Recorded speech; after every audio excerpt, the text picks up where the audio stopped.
All right, good afternoon. We're going to go ahead and get started with the policy committee meeting today.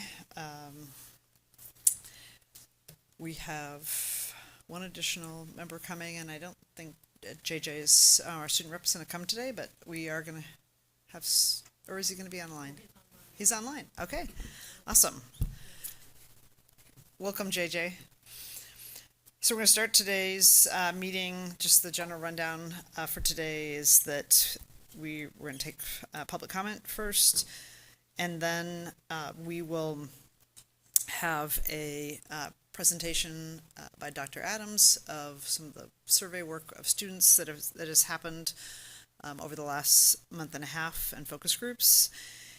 We're going to hear from two students.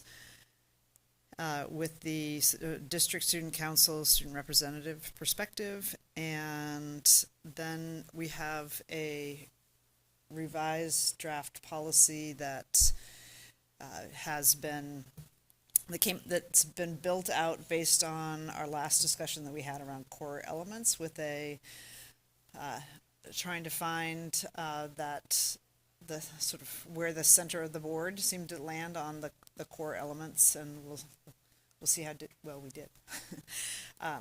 So with that, I'm going to ask Ms. Bradshaw to call up the people who've signed up for public comment. Yes. We have Peter Green.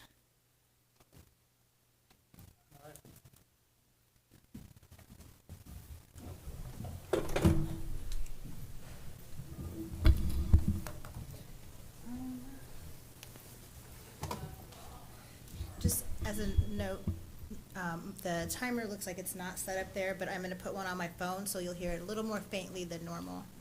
Apologies. Okay, that's fine. Thank you.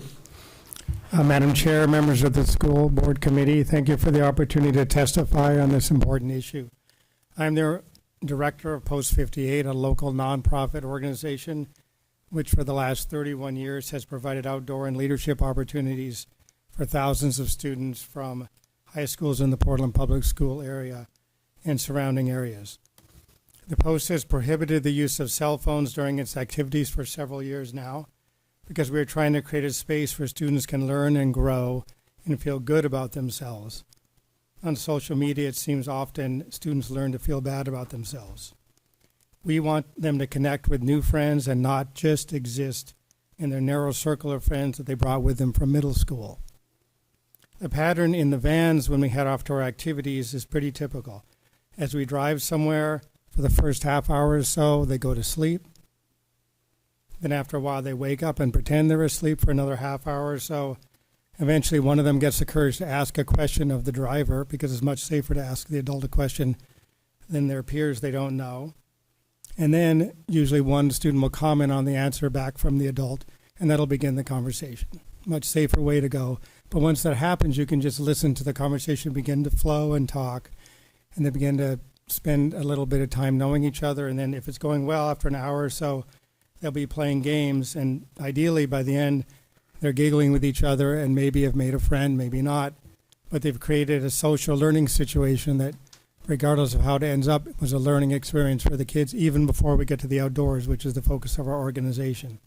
And we're very intentional how we structure these rides for the students, because we see this development happening just by having them have to be with each other without any distractions. We've seen some great results, the most encouraging of which is that once the kids understand that phones are not a part of their experience, they seem to wholly let go of them. In fact, after the trip, I've often needed to remind students to pick up their phones from me before they leave. And when I hand them back their phones, it almost never makes them smile. Okay, all right. From the school perspective, it isn't only that phones are a distractive toy in the learning environment. It's the time between classes and during lunch where the essential social and emotional growth occurs. And the schools have the ability to create the most positive space possible. In a brief survey we did with our students, there was one simple but meaningful comment that stood out to me. Without phones, I learn more about the people around me. Thank you. Thank you for coming and presenting today and sharing your perspective. Virginia Laforte.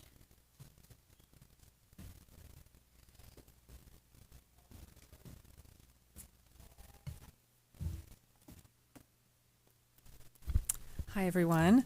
My name is Virginia Lafort. I'm a Grant High School parent. I have been for 4 years, and I've got 4 more to go. And I wanted to come here today to thank you for taking up the issue of the cell phone policy in our schools.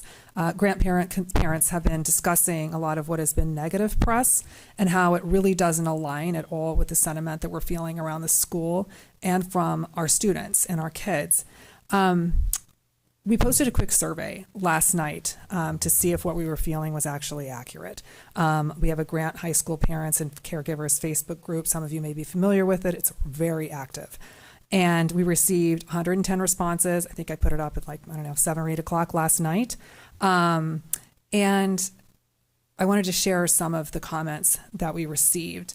And over 80% believed that the policy has had a positive impact on their students. So let me just read a couple to you. I've got the most impactful positive thing that has happened in my child's education. Absolutely love the policy of no phones for the school day.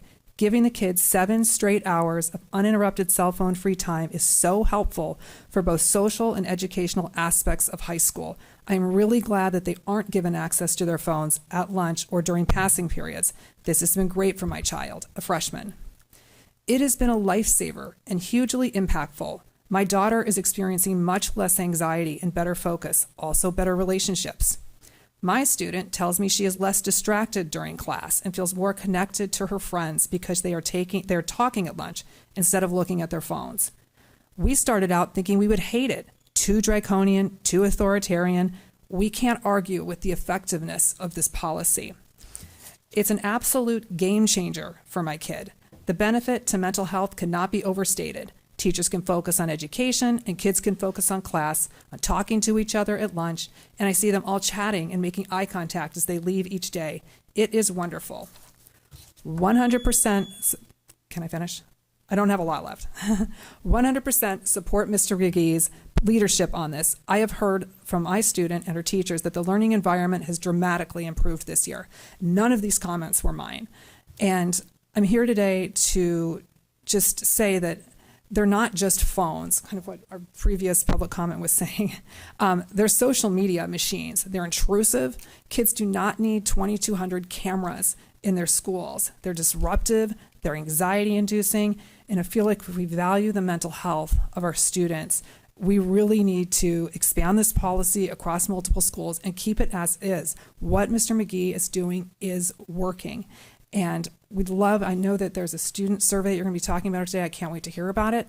But I don't believe that Grant parents have actually been surveyed after the policy has been implemented. There's been a shift in some of the louder voices that we were hearing last spring to now. And I think it's a really valuable input for your decision-making process. And one last thing, I don't have it listed here, but the lunch thing and the passing period thing, I shared this with you. It's in your email. It comes up repeatedly that is truly one of the most valuable things that has come out of this whole process is keeping the phones out. So an exception for lunch or an exception for passing, it doesn't seem to be what anyone's asking for. So I'm just not so sure that it's really the compromise that we're looking for. That's it. Thank you so much. And if you have materials you want to submit for the record or to get distributed to the rest of the board, please give them to Ms. Bradshaw or Ms. Powell.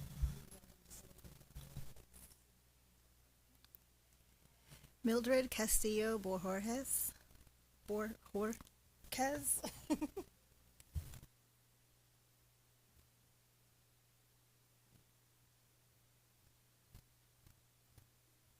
Hi, my name is Lovely Castillo, and I go to Beaumont Middle School. And my feelings on it are a little iffy about it because, sure, sometimes it does help the students be focused in class, but also about a month ago, there was an incident at my school where we had a lock-in and we weren't allowed to leave the classroom we were in. And we couldn't contact any of our parents about what was going on. So our parents were confused, concerned, and I feel like just locking the phones on the Yonder pouches is not the best idea for safety. Although sometimes it does help, like with how the parent was saying that they talk a lot more.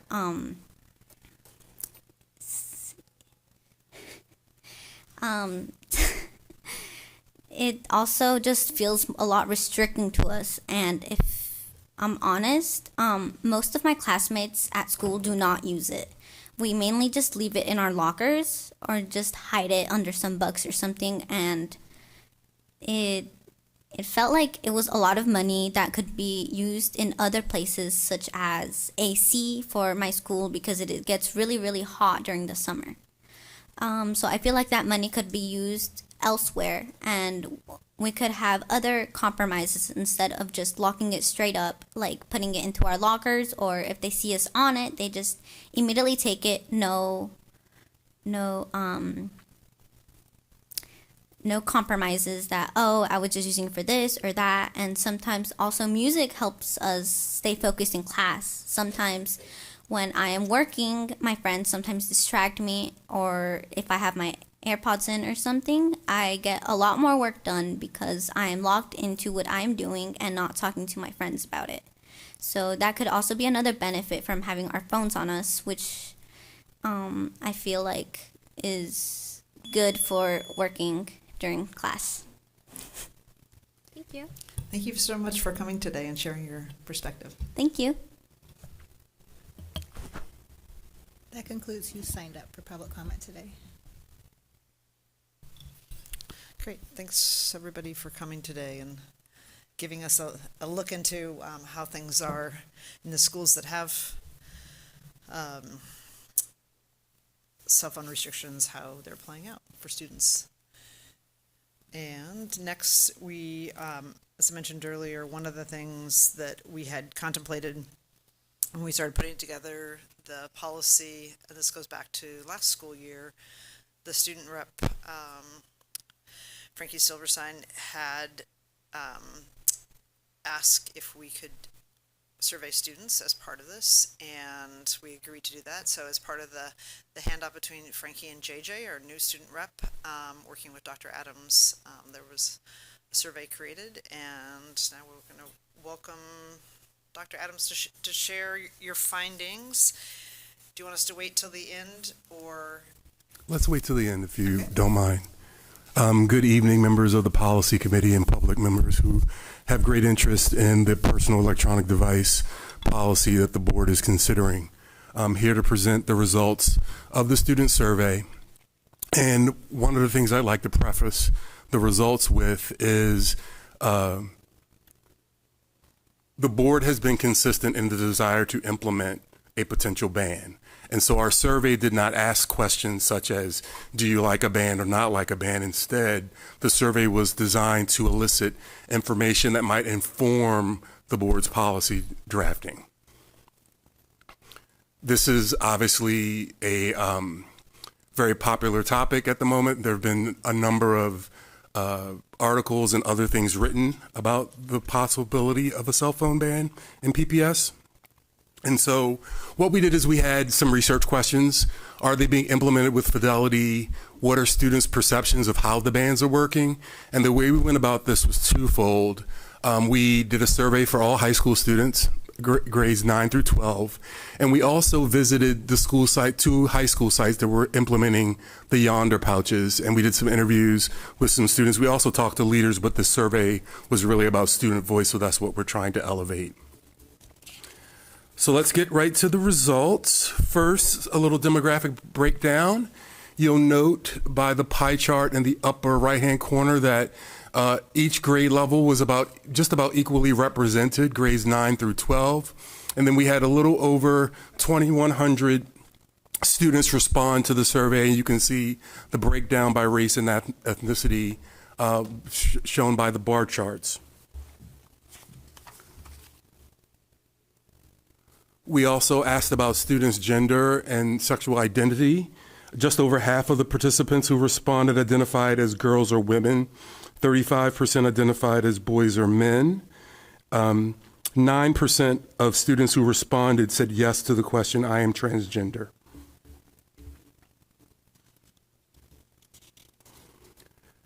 So regarding current personal electronic device use in school, we asked the question, what do you mainly use your personal electronic device for in school? This is an item that allows students to select multiple choices, and so we don't show percentages here, we show counts. As you can see, the top two responses, number one was texting, number two was slightly behind that with classwork or instruction, and then the third highest current use was taking photos or videos. We were interested in whether schools or teachers had current policies, so we asked the following two questions. Does your school currently have a personal electronic device policy that requires devices to be off and away during the school day?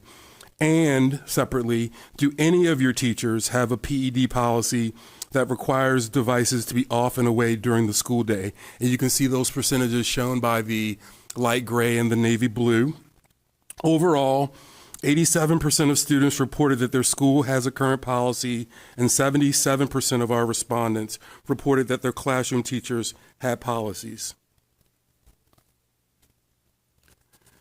Next, we asked about personal electronic device use for instruction or in school clubs and activities. We asked the following question. This chart shows the percentage of students who responded yes. Do any of your teachers allow you to use your personal electronic device for instructional purposes? And do you participate in any school clubs or activities that require or allow the use of a personal electronic device? Across all of our sites and programs, 42% of students reported that personal electronic devices are allowed for instructional purposes, and 47% reported that they were allowed in school clubs or activities.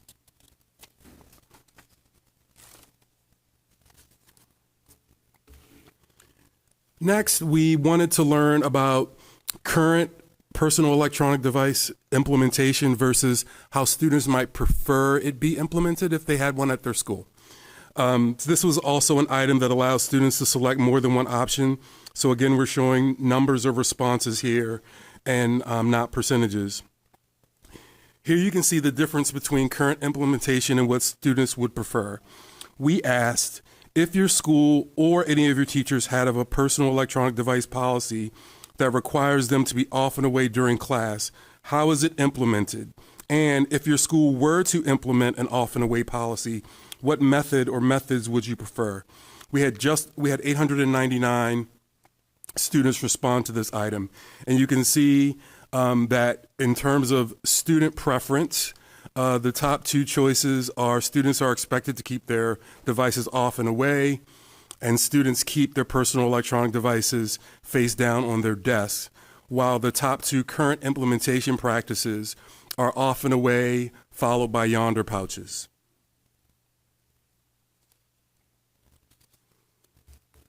We then wondered what students thought about when personal electronic devices should be allowed for use. So the question was, given an off and away personal electronic device policy, when should students be allowed to use their personal electronic devices? This again is an item that allows students to select more than one option. Here, more students reported that they should be allowed to use their personal electronic device during lunch than other categories. This finding was also echoed with the students that we met with in the focus groups, which we will discuss in just a few minutes.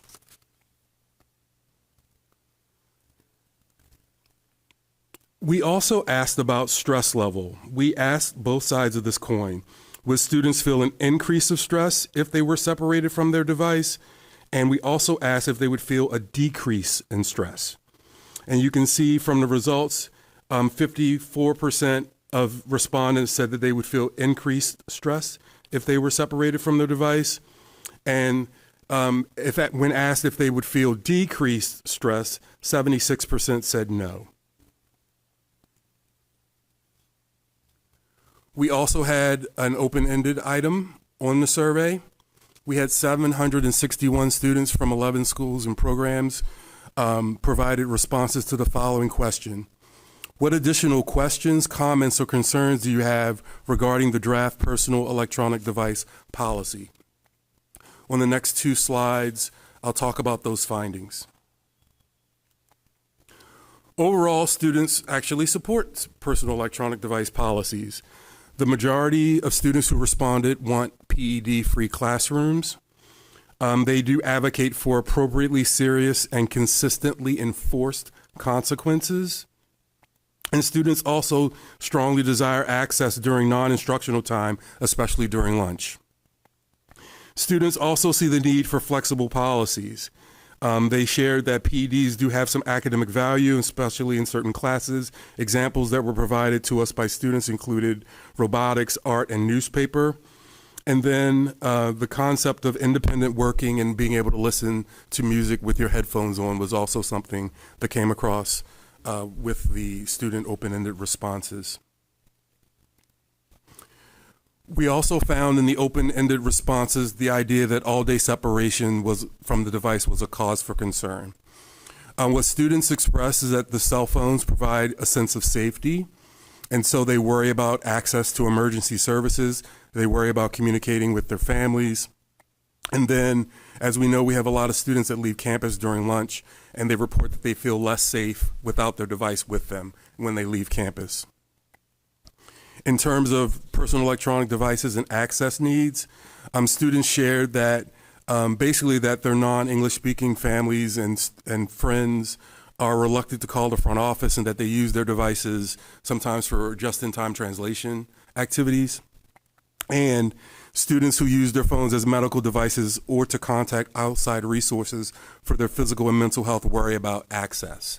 I did have the opportunity to speak to a parent who shared that her student has social anxiety and often has a counselor or therapist on speed dial, and that not having the device has been a bit of a challenge for them. So that's just one example. I know there could be many, many more.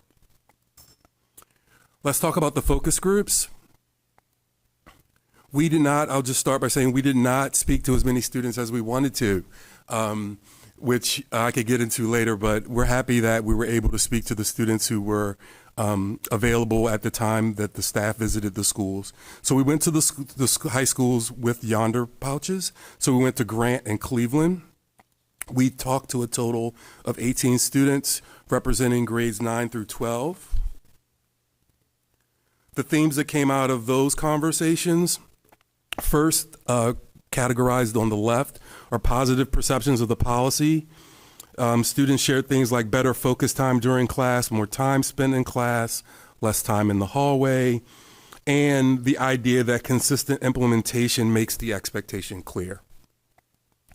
Concerns and suggestions, they talked about long lines, entering and leaving, specific to the Yonder pouches in the 2 schools. Again, the concept of safety when leaving campus during lunch, finding friends, making purchases for lunch without the access to their digital wallet, anxiety about emergency situations, and some students saying that they felt like Yonder was costly and inflexible. A quote that we pulled out from a student said, "Last year I used to walk home with my best friend every day, but this year we have only walked together a few times because it's too hard to make a plan to find one another at the end of the school day without a device." So the research and evaluation team make the following recommendation conclusion rather, based on the information we gleaned from students. First, that personal electronic policies are beneficial and that they should have appropriate and consistently enforced consequences. And students, based on the information we gathered, also want more flexible policies. Examples that other schools may be implementing include off and away policies, phone caddies, et cetera, and also they want access to them for educational purposes like newspaper, robotics, and art. This flexible policies would also allow students to use their devices to use electronic payments at lunch, communicate with family and friends, and feel safer when they are off campus. And with that concludes our results. I will take any questions you may have. Great, thank you very much. And I also want to note that I believe both the PowerPoint you just presented and a separate Memo. sort of more narrative study, along with all of the comments, which, sometimes it's hard to get people to comment in the open comment section, and students definitely provided comments. Yes. Which I thought were very interesting, some polite, some less so, but I think, to me, very useful just to get some insights on it from a broad variety of students. So thank you for presenting that as Sure. well, and that's posted. We'll go to questions, and I think I'm going to start with just, I don't forget, is JJ, would you like to start if you have any questions? Yeah, sure.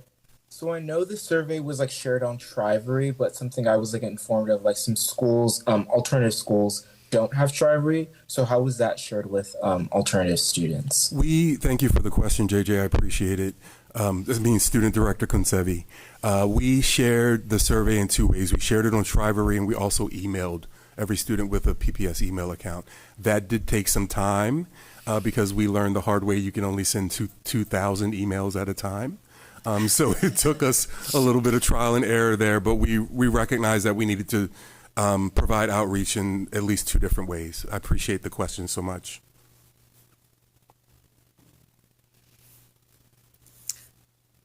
Anything else, JJ? I think that's all my questions for the Okay, present. and we can circle back. So, go ahead. Committee members and.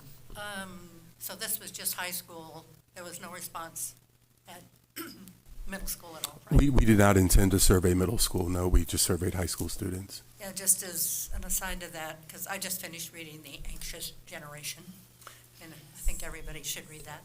And the place where this author feels it's most dangerous is middle school, is at puberty level. So I think that's definitely, well, I'm sure our policy would include middle school, but that's just something we also need to really consider. Sure. Thank you. Did you have any questions for? No questions, very clear. Nice. Yeah, I just want to clarity on one of, I think you mentioned it already before, but with the survey question about whether they would feel more stressed, after if they had their cell phones taken away or not, right? That survey was done before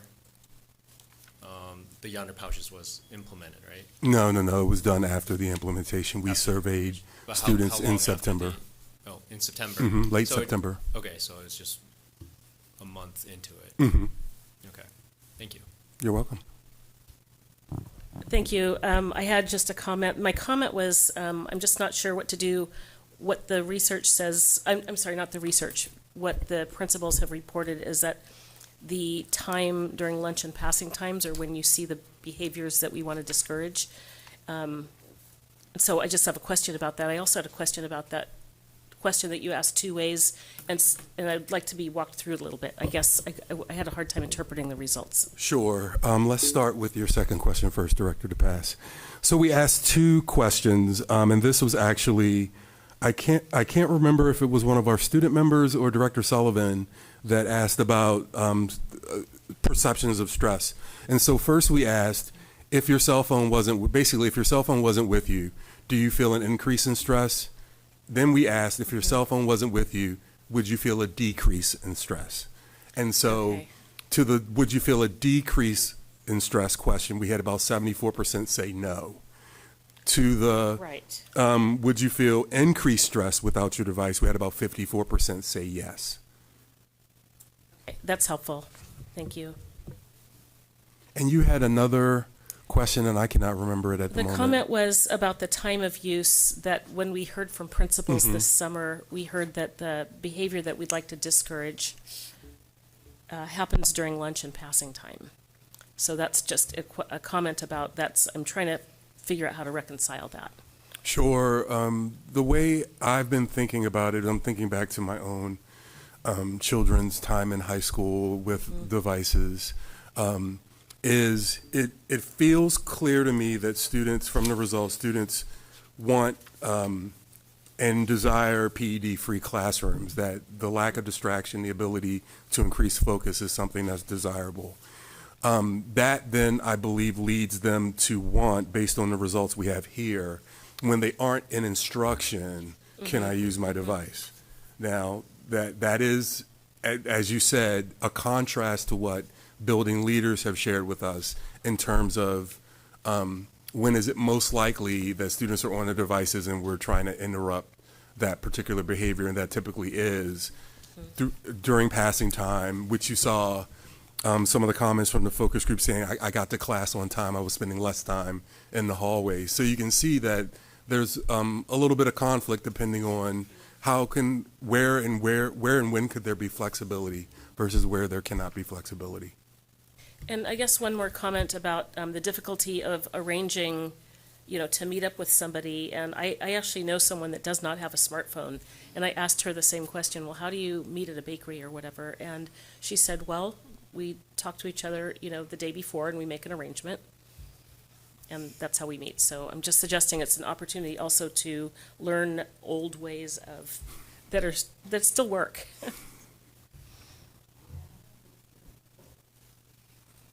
Anything else? So I had a couple questions and also some wonderings.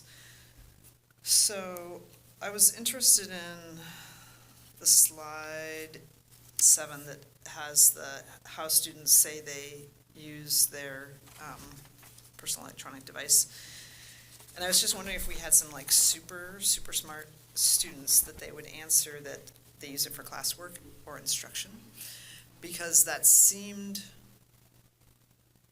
in somewhat conflict of the anecdote. I mean, neither of them are scientific surveys of how things are used, but it seemed contrary to what teachers were saying and administrators were saying what phones were used for.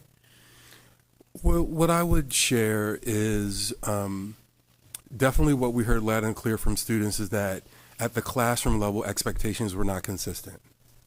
And so there were certainly classes where they could use their device and classes where they could not use their device.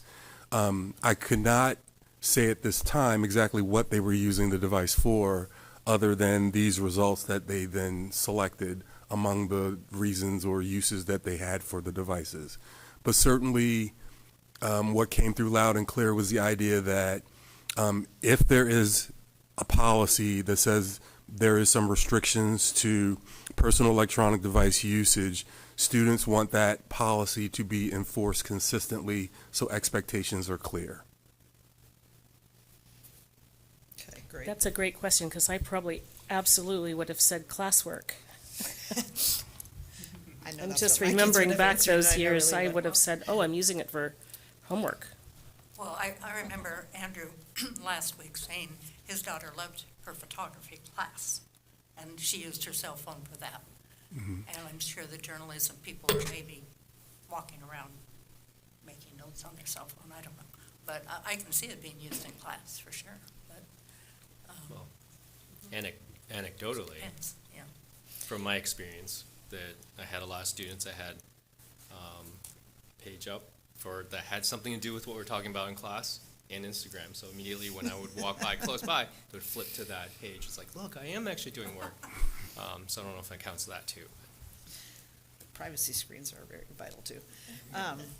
So another wondering I had was when I looked at the current school or classroom policies, there was one school, and this may be just like a follow-up question, but there's one school that's a complete outlier with the other ones. Most of the schools had, the students responded that yes, they had a school policy and to a lesser extent classroom policies. And McDaniel was the exact opposite.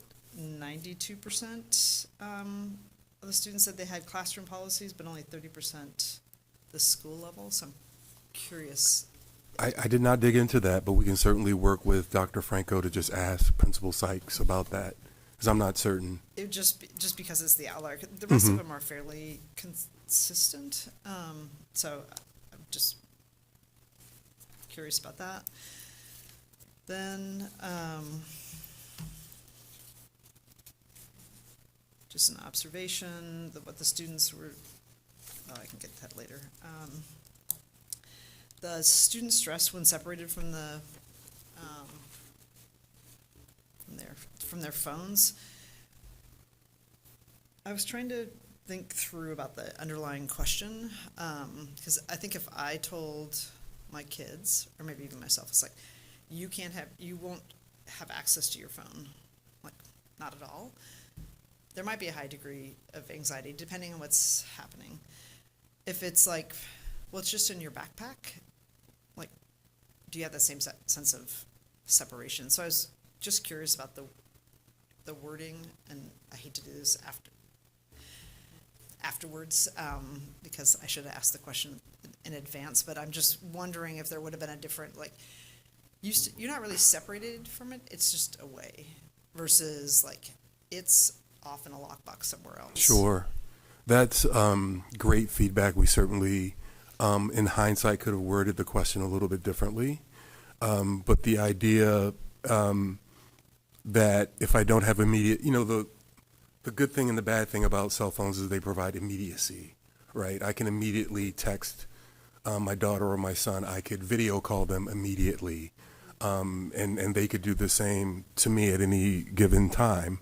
Given the 3-hour time difference between us, they do. But I think there's also something to be said about how anxious do I feel at the thought of something versus over time as I've gotten used to it. Do I still feel that same level of anxiety, or does that anxiety decrease? So that's just something I would offer to the committee. I have personal experience with having my phone taken from me for 5 days, and the watch too. And I can say I survived it, and it was very, at first there was some anxiety, and over time, you just get used to not having your phone. And this was for 5 days, not, you got it back at night. So I think that's a really nice distinction. It'd be interesting I don't know if we can test on that, but I think people could survive a little bit of discomfort. But we're so used to it. I know that I personally would feel more comforted having it on my body, on my person. I mean, based on some of the other responses, my assumption is that there'd be sort of gradations of stress. So it sounds like students view yonder pouches, I mean, it just looked like from the answers, as more separated from, like they can't get in it, versus off and away, which, like, even if there's a rule, but if there were an emergency, they actually could turn their phone on and access it, so less separated. So for me, like I say, some of the other answers gave, I think, some, like a temperature reading on really what separated means and how separated they felt, but depending on what the sort of mode of separation was, whether it was a real one or whether it was more a rule versus a physical separation. Actually, can I follow up on that really quick? Yeah, it's quick question. I know that there was a lot of the surveys were focused on Cleveland and Grant. The surveys were all Sorry. students, just the thank you. focus Yeah, groups. that's what I meant. Yeah, the focus groups. That's what I meant to say. But the surveys were, all the supposedly all the high schools. I don't know if you had a chance or maybe I missed it, but was there any patterns between any things that kind of stuck out in terms of like different implementations of restrictions? Like, for example, Lincoln has the lock boxes, right? And then, Grant and Cleveland has the yonder pouches in terms of the student responses. I don't know if was there any patterns that kind of emerged out of that? We were not able to dig into that level of detail given the timeline by which the committee had asked for results. We wanted to make sure we could basically get the most information as quickly as we could that could help the board inform its draft of its policy. Okay, thank you. You're welcome. Yeah, and I was looking at the anxiety the other way, Julia.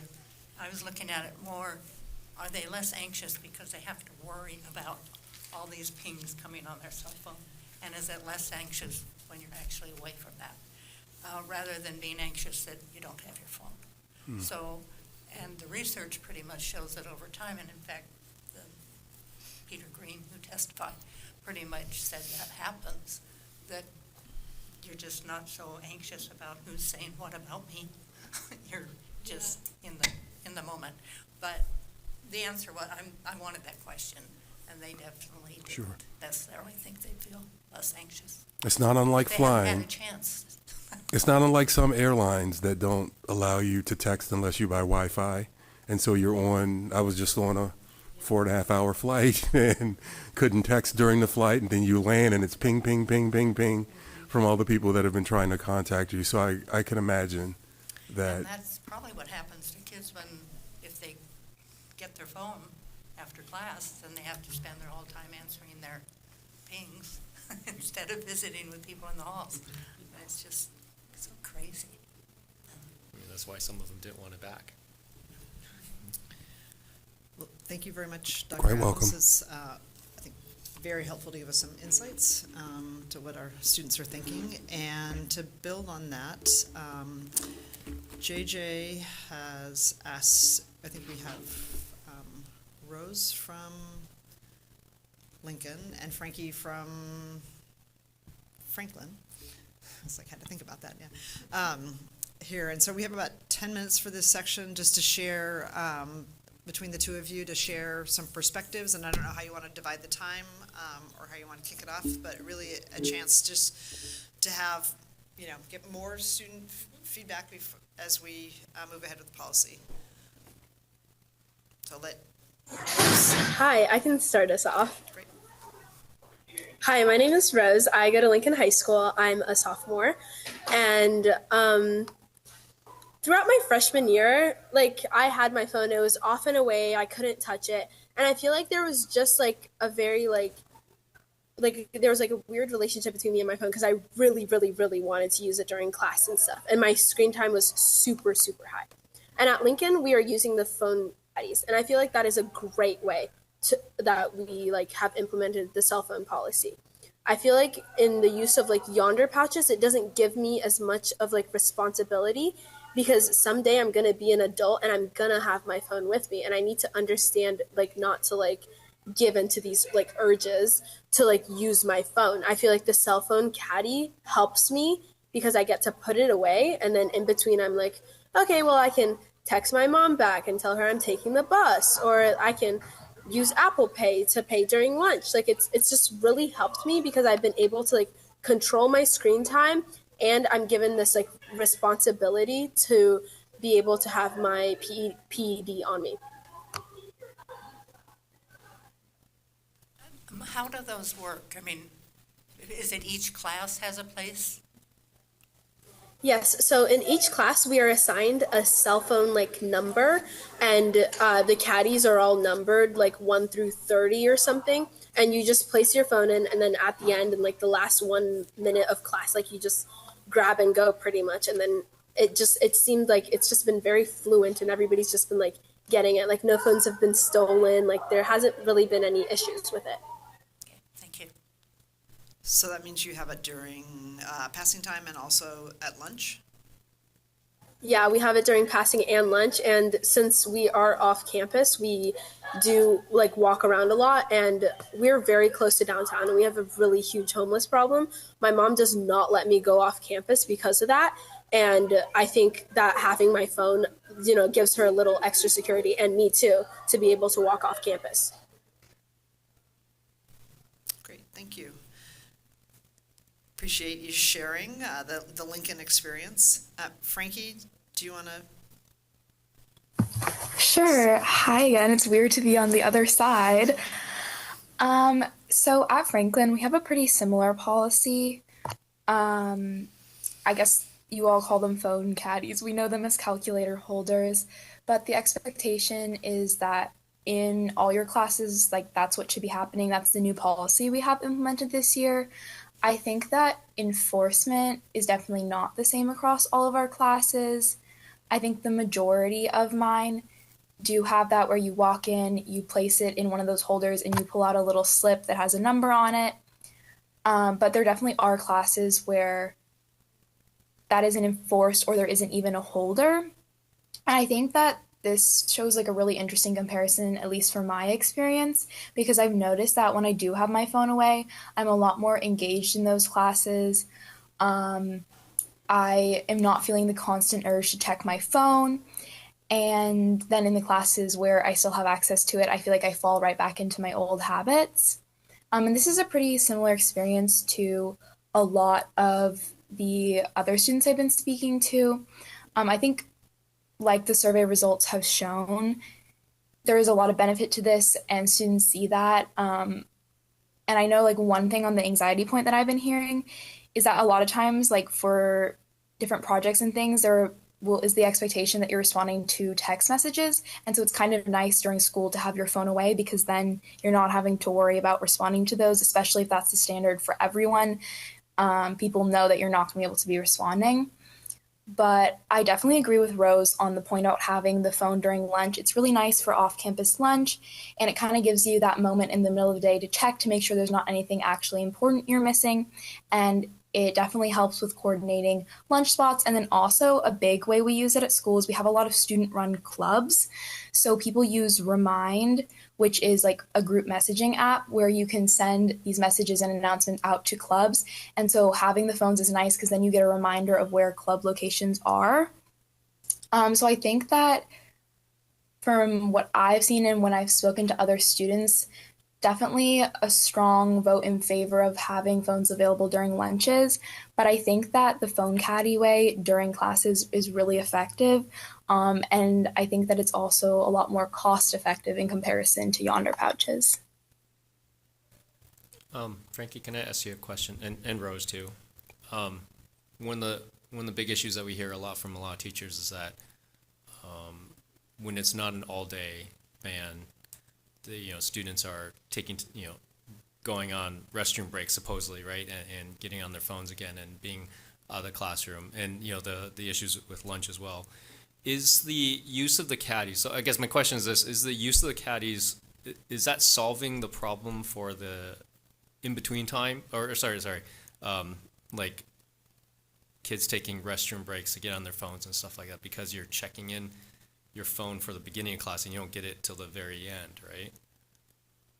Yes. Yeah. Great. I don't have that. This is what I was curious about. Yeah, thank you. Were you asking if those breaks were shorter when the phones were put away? Well, because that would be interesting to track. Yeah, because one of the things that we hear from a lot about teachers were in schools that just have off and away policies, right? No actual system, no caddies, no locks, no Yonder, is that students are still finding ways to sneak out of class to use their phones to check their texts and and social media stuff and whatnot, and that has been kind of causing a problem. And that reflects my experience as well, where you see a student take, and then 10 minutes later they come back. It's like, where have you been? But yeah. Yeah. I feel, sorry. I feel that in that situation, it's the, if a kid takes 10 minutes to go to the restroom, that's when you like take their phone away from that. Like, they were on their phone.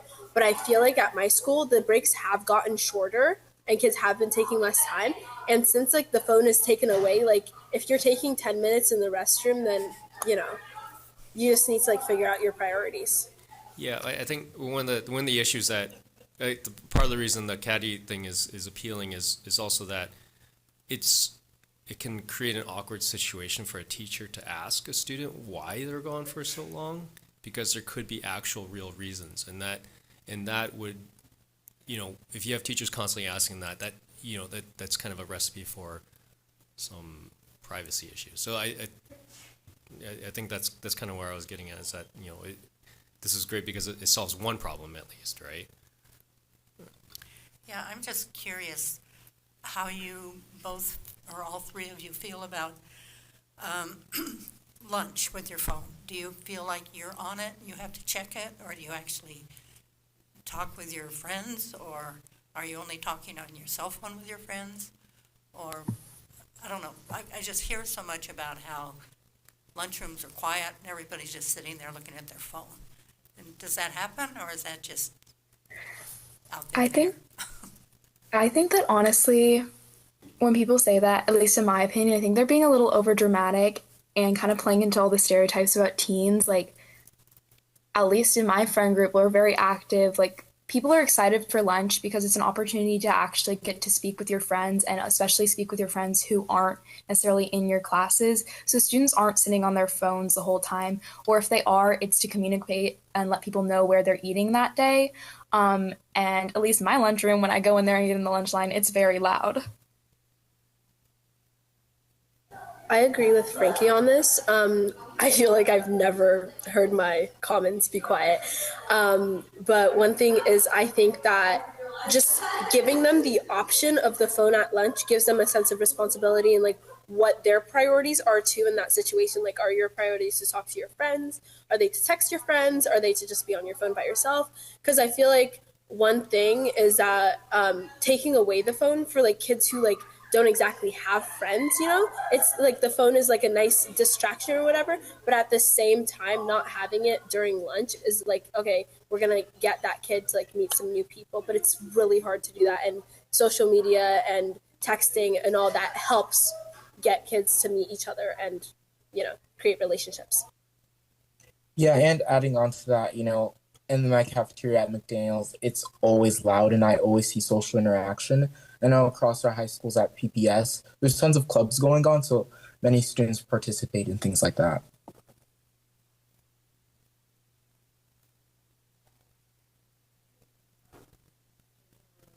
JJ, Rose, and Frankie, thanks for sharing your experiences and your thoughts about the policy. We look forward to your continued engagement. So as we move through the policy process, feel free to weigh in on any of the aspects. And with that, I'm going to move to the next portion of the meeting regarding the policy, which was there's a new draft that's been posted online that was available to and circulated among the committee members and all the board members. And how we came up with the draft is last meeting we went through a process by which we talked about what elements should be in policy and which elements were better left for the administrative directive. And then within those, the ones that should be in policy, there was a discussion about sort of some of the details, but still like keeping it a very high level policy. So what we have, and I'm going to walk through it and just get a general like thumbs up, thumbs down, thumbs sideways, but try and get just a quick react to see whether we have, and I'm gonna skip 2A until the end because that might be the one that has the most discussion. But I think for most of the topics, there was pretty clear agreement on what should be in policy and then what should be an administrative directive in terms of things that were more operational or budget issues. And then we tried to listen to each of the core elements of the policy and where we felt there was a majority of the board. It certainly wasn't uniformity across all measures. So just to start with, we have the framing comment. Why are we doing this? Which really wasn't a question we had for the board. And then the very first policy is what the definitions are, and it seemed like that's just a standard part of policy. Like what are so we have a common set of terms. Then we had general guidelines, and as I said, I'm going to skip 2A, and we'll come back to it, but maybe we can just see how we did on the other ones and then have a longer discussion on 2A. And the 2A is sort of like what part of the school day does this apply to, and what's the district's approach. So 2B was really this, the notion of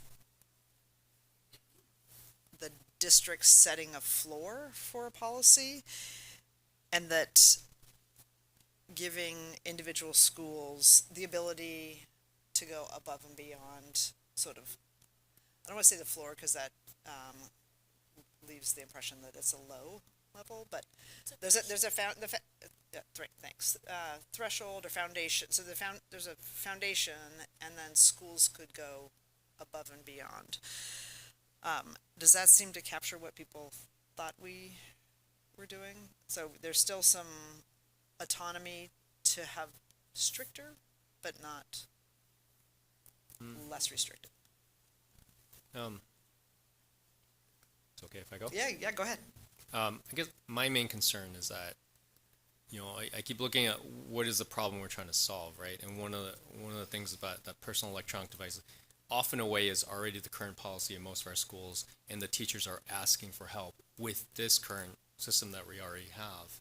So, and one of the biggest problems that people keep referring to is that it's a power struggle, right? The teachers have to constantly have these power struggles with students. So, my personal preference would be something that's really strict, and then it gives principals the right to grant exceptions. Like, for example, I would rather see something like off and away, bell to bell. Per school, the principal You're may getting into allow. 2A when we said No, we were no, gonna but take- wait, let me finish. But then there's an exception saying the principals may grant, certain times that are allowable. For example, lunch. Because one of the things I've heard, especially in our middle schools, there's been middle schools principals that I've talked to that have experimented both ways, having it during lunch and having it not during lunch. And a few of them have reported that the number of fights and bullying has gone up dramatically when they do allow it during lunch. So if we have something that's like strict, and then you can allow, a principal is allowed to grant exceptions, then there's less of a power struggle, if that makes sense. Like then the students have to blame us as the board, right? Not their teachers and principals. And I rather have that. And then If you that go kind of that goes way, into since we're in a committee meeting, it's just like a discussion. If you go that way, though, also if you allow exceptions, I think you probably you haven't established any sort of floor, and so once again, you potentially could have just a patchwork of things much lower than actually what you want. So, what you may want to just well, what I put want this is out, not during but you lunch. may want to be arguing for is 2A to be a higher floor. Yeah, I have a hard time seeing how it can only be lunch, because if Well, in a high school, if you're putting your stuff in a pocket every class, you have to take it out to go to the next class. We're going to get to 2A. Okay, You guys that's keep the trying hard to want one. to go there. I guess. I thought we were on 2A. Sorry. No, we're on 2B. Additional restrictions may be adopted by the school. So the question is, once we set a policy, do we want to have some sort of local, locally they can set a higher, or like higher threshold or more additional restrictions? It seems like you're looking at, you're approaching it like it's a threshold that applies to the entire district. Right. That could have some flexibility to be a little bit more lenient. No, it's actually is it to less have lenient? additional restrictions, so. Additional, Well, I was saying you're, I was saying that was my He's saying that preference. that's Okay. his point of view. I'm just saying, the question then, if all the principals decided, for example, like, we actually think students should be able to use them in most of their classes. The board set a policy, but they also gave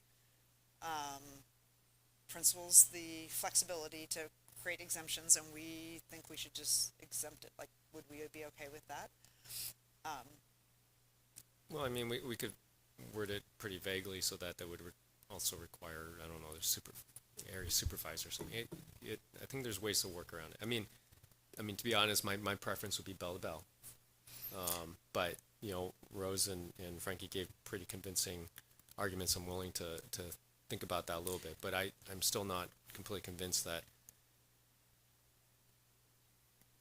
My worry is that what we're looking at here, if I remember from the policies from looking at the policies from all the schools, this looks just like the same policies that pretty much all schools except one already have. And so now we're putting into policy, we're just basically elevating something that hasn't been working already into the the highest levels of Okay, that's school that's rules. not actually what we're doing. We were asked by, I think, the principals and the teachers, like, we want a district-wide policy. So this is a district-wide policy, and you can look at the, I mean, I would look at this data point to show that there's a lot of variability. So hopefully this chart that has classrooms and current school policies is every school and every classroom would now have a threshold, which is clearly different from this. Okay, I'm gonna move on since there's not from that one. So discipline. So we had a conversation that we're not going to set up a new discipline structure. We already have the Students' Rights and Responsibility Handbook. Is there any issue with this? This is what I heard the majority of the board, we heard the majority of the board say. Yeah, I guess so. So each school would decide what the discipline was if the policy was not carried out. There's a matrix. I don't know if you, where's our compliance guru? I don't know if I'm the compliance guru, but there's a matrix in the Student Rights and Responsibility Handbook. It is consistent practice, or should be, across the district, and it outlines the various infractions from insubordination to, what is it, misuse of electronic devices, something like that. Okay, so, but something like the first time they use it when they shouldn't, doesn't seem like it should be a big problem. Right, the matrix works in that kind of graduated system. Okay. The discipline escalates according to the number of times there's an offense and or the offense. Because I think Rose did say, like, oh, well, if you're spending 10 minutes in the bathroom with your phone, then you need a consequence. So I guess, is that right, Rose? You would expect somebody like that to have a consequence? I completely would, because that means you're putting something in front of your education, which I believe is the most important thing and what you should be focusing on at school. Okay. Well, I also think we have exceptional students on the line too. I know, that's what I'm thinking too. When you ask about what we're trying to solve for, and we heard also, when some of this research was being shared with us, that the kids that really need to be focused the most, may have a harder time with impulse control. So that would be a concern of mine as well. Yeah, thanks for bringing it. Yeah, exactly. And then, so that brings up to my next question I have about the discipline. One thing I am a little concerned about is, like, for example, in middle school, where, we know that kids are still developing their impulse control, right? I mean, some people never develop it.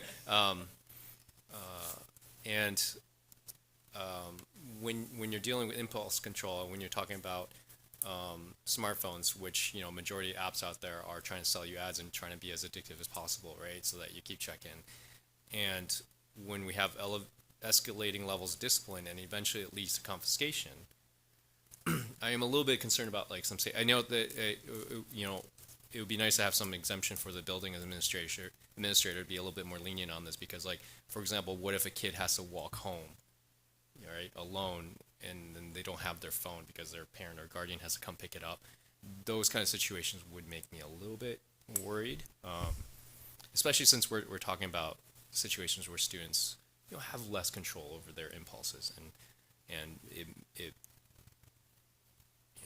I guess that's where discipline gets a little tricky. But at the same time, should it be at the level of policy? I don't think so. I think this is up to the building administrator. So I think as long as we have some kind of, so I guess that's my question. Which I think would it give enough leniency for building administrators to? Well, I think that's, we heard principals who talked about that I mean, it's school-based, and there is flexibility, and the disciplinarian looks like she wants to say something again, so. We have experts, actually, in the audience who can speak to looking at the individual needs of the students and including their developmental age. I'll go with Jerry. And just, I'm cognizant of time, so, right. Well, yeah. Good evening, directors. No, our administrator's response first focuses on teaching. So our focus is to support students understanding and learning the behaviors we need them to do, and that is the primary focus, 100% of the time. And Sorry, then, do you want to introduce yourself? Chief Jay Buno, Chief of Student Support Services. Sorry. John Franco, Chief of Schools. Yeah, and so that is what it is. And then within the disciplinary matrix, our administrators have some judgment to respond based upon the circumstances of the situation. And typically, it will be a reteaching process. And then it can go into, they're called tech violations, as it gets more severe, up into potentially removing the device. But even within that, our administrators have judgment based upon the circumstances. So.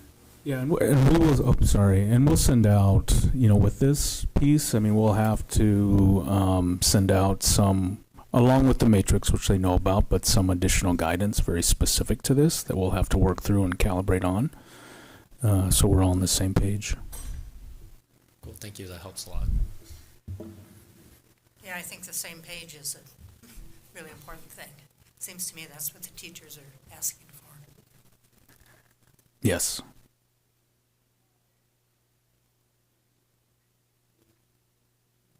Good. Thank you. Appreciate it. It's on-the-spot expertise. The next portion of the policy was the exceptions categories, and I think there's actually an extra bullet point here. We talked about the exceptions being this complying with the student's IEP, the 504 plan, or other requirement to access the educational programming or communication. I think there's a That's it should just a be one bullet typo, point. right, yeah. So that's the first exception. Then the second is supporting specific academic activities is determined by the building administrator. The third is application of the policy in the district's alternative education programs. And then the fourth and others as defined by the superintendent, which are the sort of four categories of exceptions that we defined before. Any questions about those? Yeah, I think with my question on the exceptions, I think kind of going back to the additional restrictions that may be added by the building leader, does that mean with that being in the policy, does that mean the principal has like the right to not follow these exceptions, or do they have to follow them? These are universally applied exceptions. So a principal can't decide to not follow them, just to be clear? Right, so if a student needed it for its IEP or 504 plan, like that's a district exception, not something that's been, that's why we're calling them out in the policy.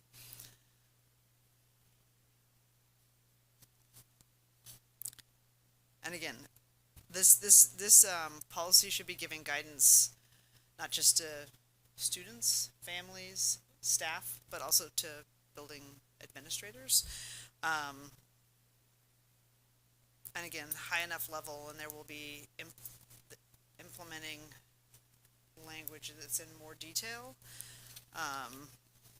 in the administrative directive.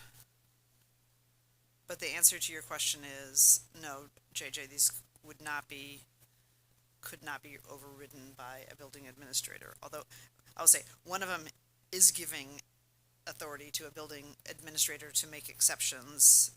And that would be something like the examples that are given, like an art class, where you're using your phone, or Student newspaper? yeah, student newspaper, all those types of things. The next one is provision is no bullying, harassment, or taking photographs or videos of others without permission. This is really just a restatement in our policy. We could take this section out in some ways because we have other policies that cover it, but I thought it was useful to have it here to say, like, here's some, if you're going to be using your personal electronic device. The bullying and harassment is definitely in our policies. The permission for photographs and videos is not stated elsewhere.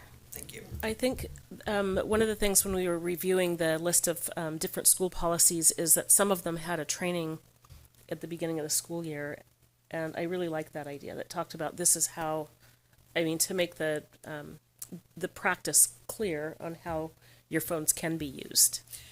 So I would assume that is an implement. I mean, we don't want to tell people to do that, but I just say best practice. Yeah, I think that's it's a great idea, and that would be my assumption is just like I think at the schools that had sort of new policies this year that they had a lot of training around it. So just to get back to here, the first bullet point on harassment and bullying, this is already covered in our other policies, but a statement just expectations to students. And the second one, while it's not a policy, certainly at the beginning of the school year is when people make their preference known about whether they want to be in photos or videos. We have a basic practice of if somebody doesn't want their image used, that it's not. So this is a school day statement versus a school activity, like if you go to a football game or a soccer game, the expectation may be you may be photographed and nobody's going to ask you for your permission. But if someone's going to take your picture in the hallway, the expectation that you have a right to your own image. I think, I just have, the way it's worded is a little confused because, it starts with students may not take videos or photos during school activities or otherwise use their personal, but the question is does that mean students may not take videos or photos during school activities? To harass or bully another individual, otherwise violate. Okay. It's supposed. Because I think the or is what's confusing me because it sounds like two separate. You can't go swimming or you can't go walking, right? You can't, or you may not take photos, or you can't use it to bully. Is it can't take photos to bully? You can't take photos to bully, so we can work on the language, but the intent is no bullying or harassment using your phone. Perfect, thank you. Yeah. Okay, well, And then the students may not be able to take photographs during the school day without their verbal permission. Maybe we could say the subject's verbal permission. somebody has replaced Rita Moore on the board. It's official. Okay, great. So I'm going to go back to 2A, and the essence of there's sort of two pieces of this. One,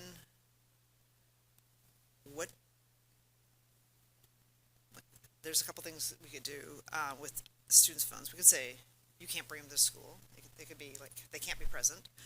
Or you could say, off and away. And you could say, they're like on and away, or I mean, there's the spectrum. So that's one piece. Is like, what are the phones there? Are they present? Are they on? Where are they? Are they allowed? And then the second is what parts of the school experience, and that could be, when I say school experience, that could be, before school all the way through after school. Okay, so what period are we covering? I thought I heard besides my phone beeping at me, I thought I heard a majority of the board supporting Off and Away and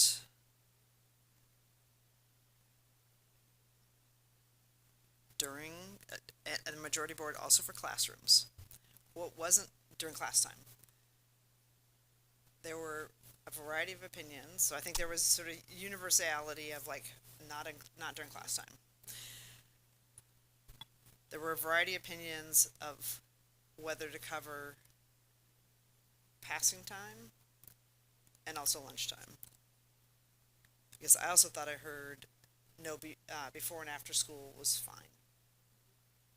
So it really came to me. It came down to these sort of two time periods where we're going to allow during lunchtime and also during passing time. Well, I would love to see it Off and Away all day. Okay. I'm not sure how to make that happen everywhere. That's my not opinion. our problem to solve, like how to make it happen. Ours is the what versus the how. Eddie, what, Dr. Wong? Yeah, bell to bell, Off and Away. All day. I would say the same. And there's a generational divide. Obviously, the students would like to have it, and I think, Well, I also, I'm gonna, the other board members, I think what I heard Director Scott, and we can confirm later, but just for the sake of, I think what I heard him say was lunchtime was okay, but maybe he could get there. Is what I heard. Yeah, that's what I heard him say. Director Hollins, you're with us, so why don't you tell us what your thoughts are? Good evening, everyone. Yeah, I think for me, I'll be okay with lunchtime for them to be able to use their phone during lunchtime as well.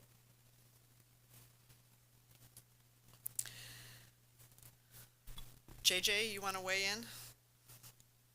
Yeah, I think definitely allowing during lunchtime. And a question I would like to pose to the board is, if we don't allow phones during lunchtime, how will we ensure safety for our high school students who eat off campus? And I know Rose has something to say, so Chair, I'm wondering if that's fine if she shares something. Yes, please. Go ahead, Rose. Hi.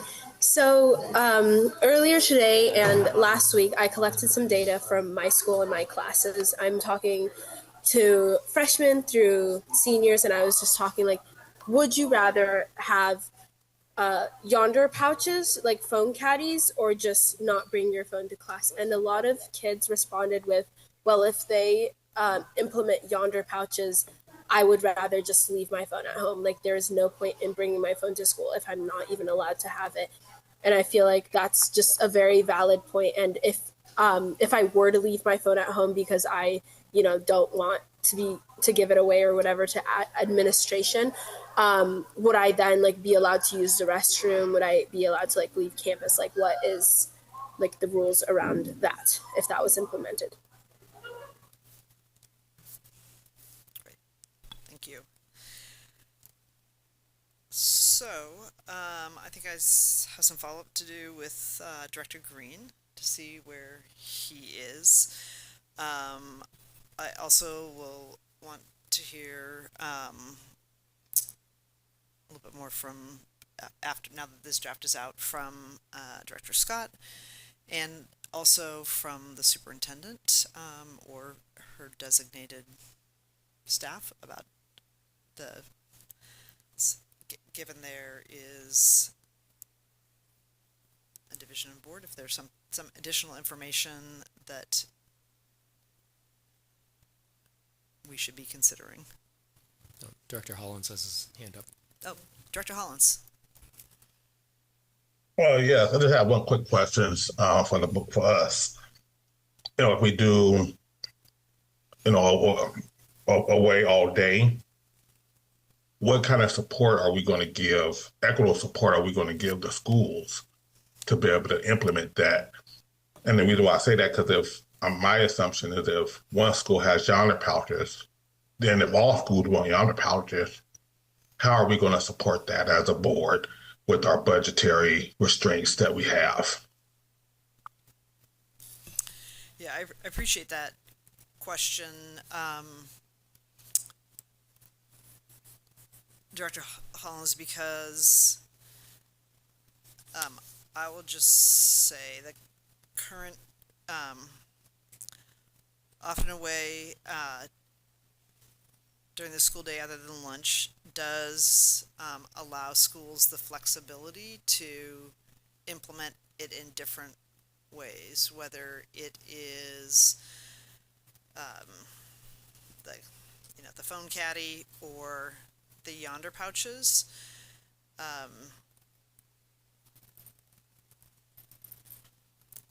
And I'm just gonna say, for me personally, I'm not willing to mandate one particular tool for enforcement, and one that actually creates costs us resources, and I don't know that it's actually needed. I guess my question is, so for instance, the school's enforcement is going to be based on the resources they have.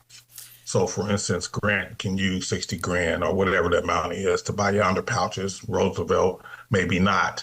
So are we going to have inequities with that? And if we are, how we as a board, since we're making the policy, how will we level out those inequities when they come up? I guess that's if we mandated a particular tool for enforcement. Well, we are saying, well, if, say for instance, the majority of us says, okay, we want it to be, away, and the schools have to enforce away all day, what mechanisms will they have that we will support for them to do that? That's my question. So right now the away could be stored in a locker, backpack, purse, pocket, school doesn't at the place or the place where the device is not on, visible, or in use. But I guess I'm looking at I'm looking at the piece that some of the policies that they already have, which does that anyway. What's going to be different from what the school stuff does now with their policies versus what we're implementing if we're not going to be supporting if they want to do something more restrictive? Yeah, and I think that's why it's important in the draft policy, letter F, equitable support for schools. In the draft policy, it does say the district shall provide equitable support to schools to implement this policy. So I think that's a good question. I think that's something that maybe if this policy is passed, something that the district leadership would have to figure out.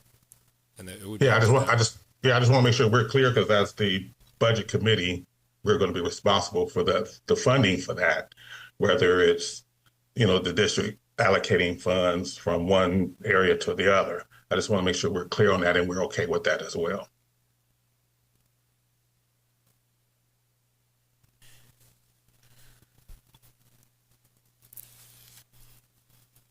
Do you think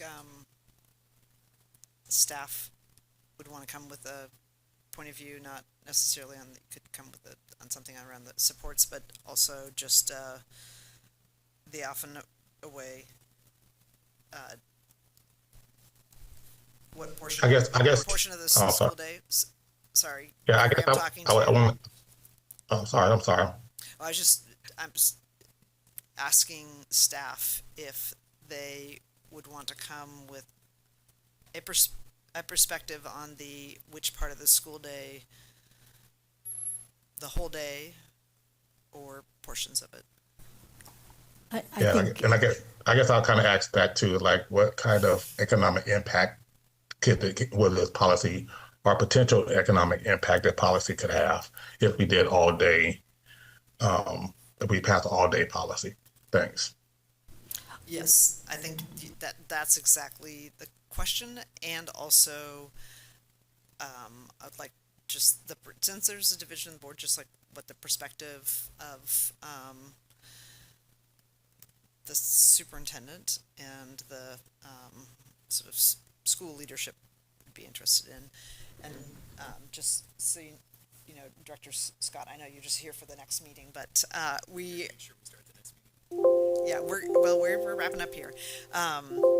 We are going to ask, there is not necessarily consensus on the board on what part of the school day to have the restrictions in place. And what I heard last meeting was a consensus on class time, like no phones. Okay to have phones before and after school. And so we're down to like passing time and lunchtime. And I was quoting you, I think, as saying that at least initially you were open to lunch, but maybe you could get there to a lunchtime restriction. But you and Director. Yeah, I honestly don't remember what I said last time, so That is but I'm what sure you someone said. could check the tape. Yes, I agree with everything you said. I'd like to delve a little bit deeper into the we're gonna lunchtime. give I you think there are good reasons to restrict it all day. I've also heard some compelling reasons for giving access during lunch, so I'm undecided on that issue. Yeah, and we had, and maybe we can figure out a way to capture the presentation. We had both Rose from Lincoln and Frankie from Franklin present some student, in addition to the survey that we had from Dr. Adams, also some just school-based and student leader feedback on that. Okay, so I think we are down to a much narrower set of issues. Committee generally agree? I mean, we have a big issue outstanding, but we've narrowed it down. And we're gonna get Director Hollins some, I'm gonna say feedback, maybe staff input and perspective on the sort of equitable supports. Is that anything else outstanding? I already he wanted cost figures, potential cost figures, is what I heard. I think that would be the range which we should be. Yes. Yeah, so for Thank you. example, we know we have, all the schools have some sort of policy, and we know that most of them, maybe not McDaniel's, but most of them have a mechanism which during class time they're utilizing, so we should have costs from that, like how much the lock boxes or the caddies at Lincoln cost versus Franklin. Sounds like Franklin, they didn't do it the whole school, so if you had it, if this is gonna be like every classroom, like what would that cost be?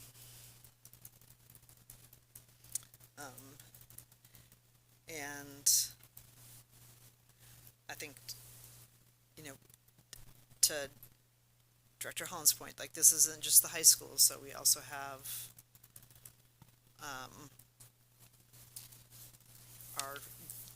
I think I would want from staff also sort of their perspectives on middle schools. I should be actually very clear that I don't think, for myself, I'm all about off and away all day for middle schoolers. They don't leave campus. To me, there's no reason for them to use their phones during lunch. Okay. One last question. Yep. Go ahead. Oh, and Rose also has some. This is for elementary school too, right? Because we haven't really talked about that. Yes.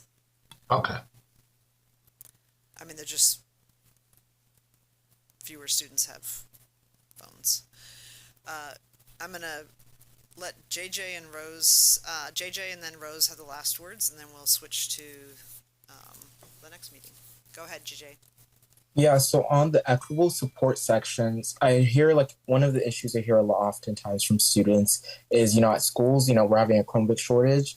Chromebooks are constantly breaking down, and sometimes students are being told to just use their phones instead if they don't have a Chromebook to use. So I was wondering, will the district provide, fully working Chromebooks to every student? That is one of the base assumptions, JJ. Rose? Hi, I wanted to comment on the middle school phone policy.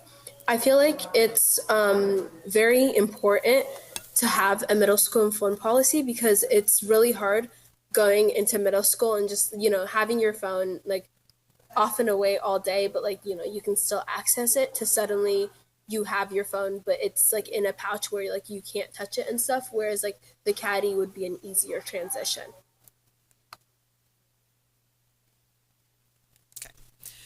Thank you.